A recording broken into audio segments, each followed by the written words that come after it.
stuff. And some of the players really like the idea and that they're more involved with community, I think, because of its motivation. Is academics also part of this? And can you go over a little bit what this is for and if you like what is coming out of it? Yeah, absolutely. First of all, it was about, position identity. We really wanted to, we kind of started with the stickers and that kind of went away. But the kids still have that position identity in their own locker room. The left side of the helmets are for exactly that. Their activity within beyond football and then their academic success. And also the left side of the helmet is for their achievements in the weight room. So that started January 4th and went all the way through spring ball and will continue as we move forward. The right side of the helmet is specifically just for football related. So I think it's good. It's a way for them to be competing against each other, it's tallied every day in the locker room as far as by position and by each individual kid.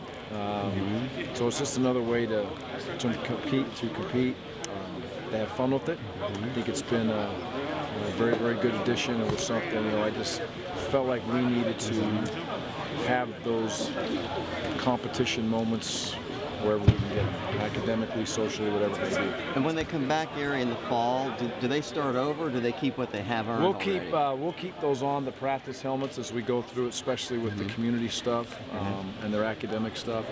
We'll have some type on the practice helmets for games, for practice, but we won't stick them up during games. It'll just be the practice helmet that we'll get those. But this is something that we'll carry on. The leadership committee has already expressed to me that they are definitely in favor of continuing it, so we will. Okay, so once the season does start, they won't add to them as you go.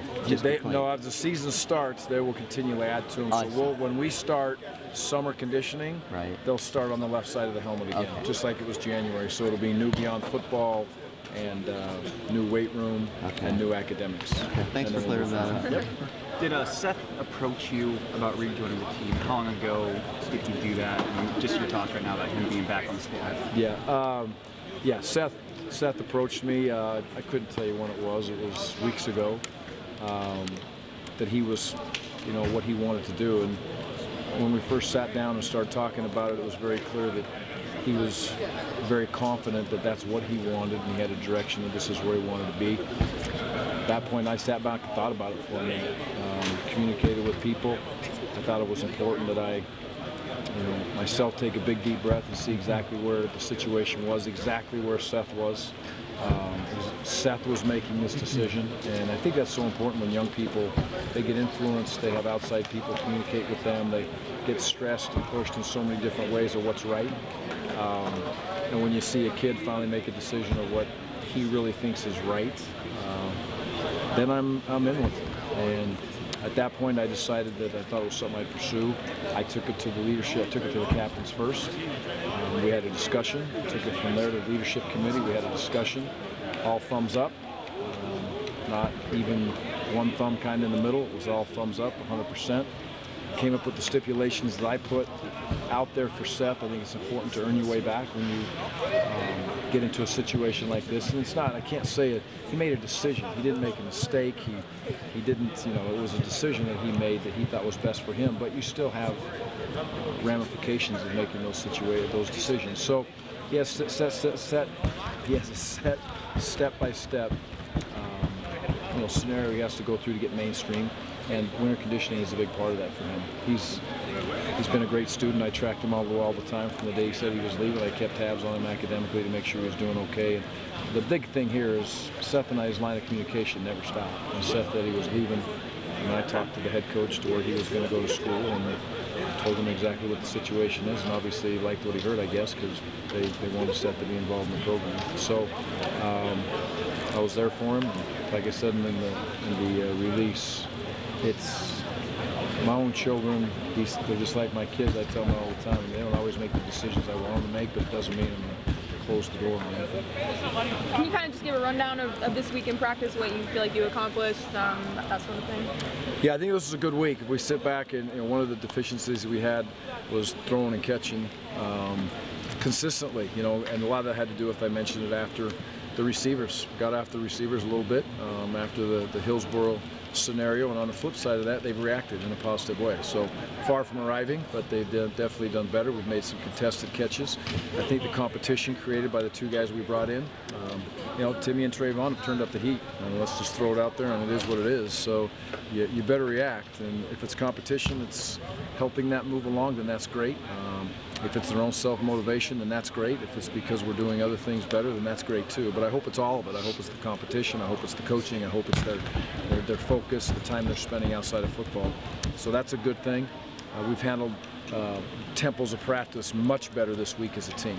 We went very physical at times in practice, and we went all the way down to took off the shoulder pads in practice and asked them to change gears, and they handled that. That's a sign of a team that is at least able to handle situations in different tempos of practice. And today we went helmets, and I thought it was clean with the heavy emphasis on special teams. So it was it was a solid, good work week, and I think as we move forward, we need to push us through Saturday now. See what we got out there. Yeah, with Saturday, just it's kind of a unique situation in that it's not the last practice. Usually the spring game is the last practice. So just what do you hope to get out of Saturday that then maybe can propel you into that final week next week? Number one is it's scrimmage 2. It's not practice 15, and that's the big thing for the kids. They need to understand that this is scrimmage 2.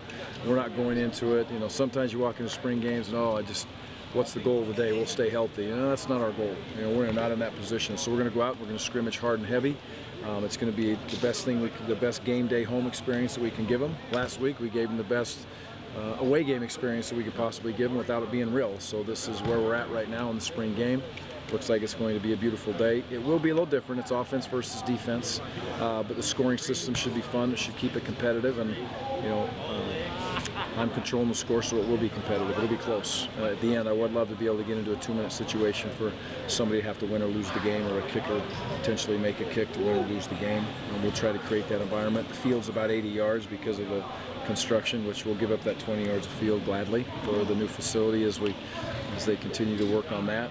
A little bit of special teams. We'll punt it. We'll have a snapper. We'll have a couple gunners and a couple hold-up guys, and that's it. And we want to get Trayvon back there and have him catch punts. So it's going to be a competitive, physical football game. We'll hold out just 1 or 2 kids, but that's it. And I meant to ask you about this on Saturday because that's when the news came out, but the satellite camp ruling by the NCAA. How do you feel about that? You know what? It's anybody in my mind that sits back and says that there's not pros and cons to both sides is looking at it in the wrong way, but that's my opinion. So it seems like every coach that wants to jump up and throw a big opinion out there about it, then all of a sudden it's this decision or it's that decision, and this guy wants to tell you this and this guy wants to say that. So my official stance is I'm not going to change it, and I'm good with whatever they decide. We'll adjust. And like I said yesterday on a couple of the radio deals, it's so key for us, especially this recruiting cycle, for kids to come in and see our new facility and what's going on.